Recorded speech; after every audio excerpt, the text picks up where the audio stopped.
اطمینان جب انسان کو ہو جاتا میرا رب اللہ ہے، ربی اللہ، انسان کے لیے نہ کوئی کھٹکا، نہ کوئی خطرہ، نہ کوئی خوف، نہ کوئی حزن۔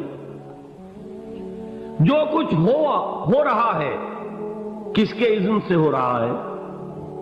اللہ کے اذن سے۔ اللہ کے اذن کے بغیر پتہ تک نہیں ہلتا۔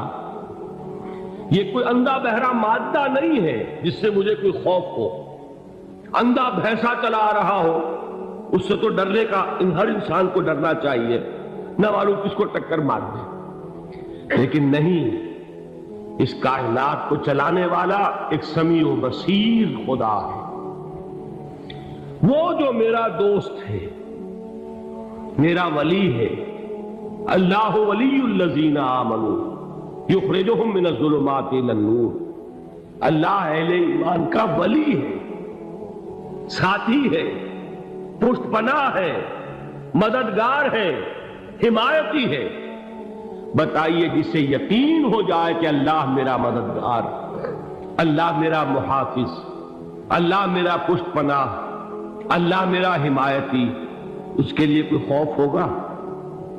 اس سے کوئی ڈر ہوگا؟ میں مثال دیا کرتا ہوں ایک بہت سادہ پنجاب کے دیہات کی۔ تو بڑا چودھری ہے اور کوئی غریب کسان ہے۔ اس غریب کسان کے جانوروں کو ہر وقت اندیشہ ہوگا چوری کا، کوئی میری بھینس کھول کر نہ لے جائے، کوئی میرا بیل کھول کر نہ لے جائے۔ لیکن جس کے بارے میں یہ سب کو معلوم ہو کہ وہ جو بڑا چودھری ہے وہ اس کا دوست ہے، اس کی بچیا کو کوئی خوف ہوگا؟ اس کی بھینس پر کوئی ہاتھ ڈالے گا؟ اسے کوئی اندیشہ ہوگا؟ نہیں۔ کیوں؟ کہ وہ بڑا چودھری، بڑا اس کا یہاں کا سردار، جاگیردار، سب کو معلوم ہے وہ میرا دوست ہے، کوئی میرے خلاف اقدام نہیں کر سکتا۔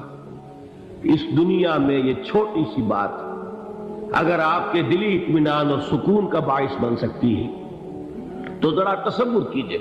میں لفظ تصور استعمال کروں گا صرف اس لیے کہ اس کا ہم جس کو کہتے ہیں ادراک اور شعور کر نہیں سکتے، اگر کے ساتھ کر سکتے۔ اگر یقین ہو کہ اللہ میرا مددگار اور یقین ہو کہ اللہ ہر آن میرے ساتھ ہے، پھر کوئی خوف؟ کس کا خوف؟ کوئی شے اللہ سے بالا تر ہے؟ کوئی قوت اس سے زیادہ طاقتور ہے؟ کوئی اس کے ارادے کو بدلنے والا ہے؟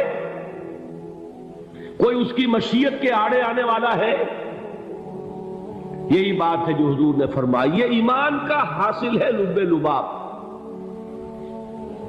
کہ دیکھو اچھی طرح اس بات کو ذہن نشین کر لو، اگر تمام انسان مل کر تمہیں کوئی نقصان پہنچانا چاہے نہیں پہنچا سکتے، مگر جو کچھ اللہ نے لکھ دیا ہو، اور تمام انسان مل کر تمہیں کوئی نفع پہنچانا چاہے نہیں پہنچا سکتے، مگر وہ شے جو اللہ نے طے کر دی۔ آپ پھر میں کہوں گا ذرا طاری کیجئے، اسے فرض کیجئے، اسے سوچئے۔ اگر اس حدیث پر ہمارا دل ٹھکا ہوا ہو تو کسی سے ڈر ہوگا؟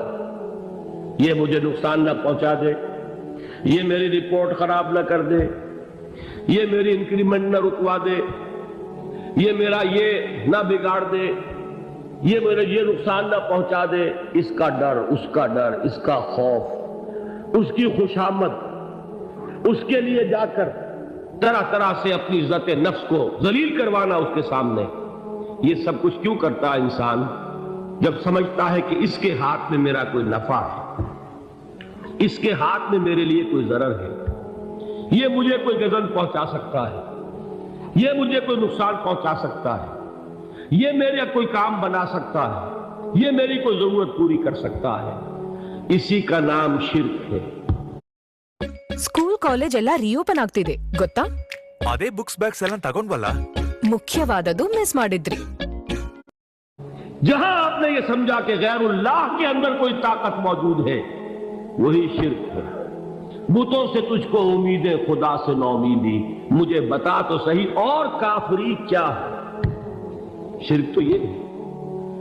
جس پر بھی تمہیں یہ خیال ہے کلمہ ہے یہ کلمہ سوم لا حول ولا قوت الا باللہ، ذرا اس پر دل کو کبھی اگر آپ تصور کریں پھر فرض کریں دل ٹھک جائے اس پر، کوئی طاقت نہیں۔ یہی بات تھی جو شیخ عبد القادر جیلانی رحمت اللہ علیہ نے اپنی وصیت میں اپنے بچے سے کہی۔ 11ویں دینے والے ہیں لیکن حضرت شیخ عبد القادر جیلانی کی وصیت اور تعلیمات کو کتنے لوگ ہیں تم جانتے ہو؟ یہ جن مقامات تک پہنچے ہیں وہ کس چیز کی بدولت پہنچے؟ انہوں نے جو پیغام دیا وہ کیا تھا؟ اے میرے بچے، جس طریقے سے قرآن مجید میں حضرت لقمان کی نصیحتیں جو ہے نقل کر دی گئی ہیں، میں یہ عرض کروں گا بالفرض اگر قرآن حضرت عبد القادر جیلانی کے بعد نازل ہوا ہوتا تو شیخ عبد القادر کی یہ نصیحتیں بھی قرآن میں درج ہوتی۔ اتنی اونچی نصیحتیں ہیں۔ اے میرے بچے، اس حقیقت کو ذہن نشین کر لے، لا فاعل فی الحقیقت ولا مؤثر الا اللہ۔ اس کائنات میں نہ کوئی فاعل حقیقی ہے نہ مؤثر حقیقی ہے سوائے اللہ۔ کسی شے میں کوئی تاثیر نہیں اگر اللہ نہ چاہے، آگ جلا نہیں سکتی اگر اللہ نہ چاہے، پانی ڈبو نہیں سکتا اگر اللہ نہ چاہے، زہر ہلاک نہیں کر سکتا اگر اللہ نہ چاہے، کوئی چیز فائدہ نہیں پہنچا سکتی اگر اللہ نہ چاہے۔ تو در در پہ کیوں سر جھکاتے ہو؟ در در پر کیوں جبیں سائی کرتے ہو؟ سب کے سامنے کیوں ہاتھ پھیلاتے ہو؟ ایک اللہ سے مانگو، ایک اللہ کے سامنے جبین سر پر زمین پر اپنی جبین رکھو۔ لا فاعل فی الحقیقت ولا مؤثر الا اللہ۔ نظر آتا ہے ہمیں کہ پانی پیاس بجھا دیتا ہے، پیاس بجھانے کی صلاحیت پانی میں نہیں ہے، اللہ کے اذن سے۔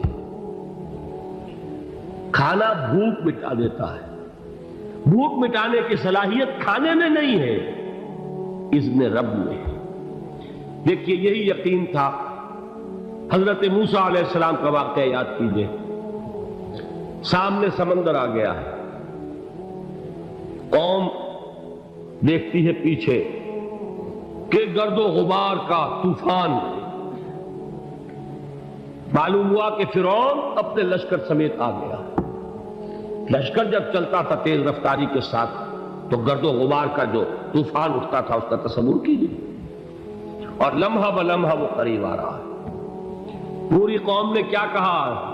اے موسیٰ انا لمدرکون، اے موسیٰ ہم کو پکڑے گئے۔ قرآن مجید میں تو یہاں وہ باتیں نہیں لکھی ہیں، لیکن تورات میں یہ درج ہے کہ بنی اسرائیل جھگڑنے لگے، دست و گریبان ہو گئے موسیٰ کے ساتھ۔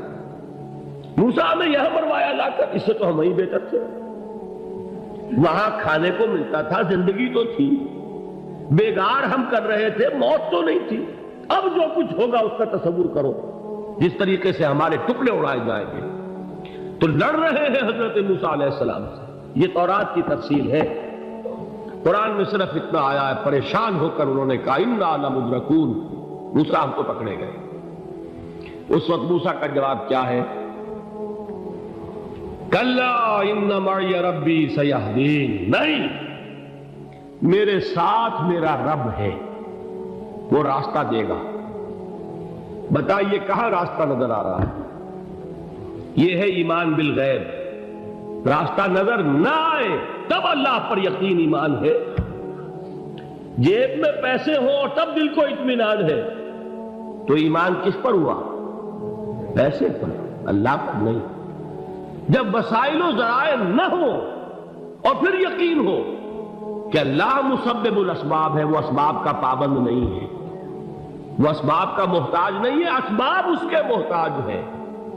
اگر یہ یقین ہے تو اللہ پر ایمان ہے، یہ نہیں ہے تو تمہارا ایمان اسباب پر ہے، وسائل پر ہے،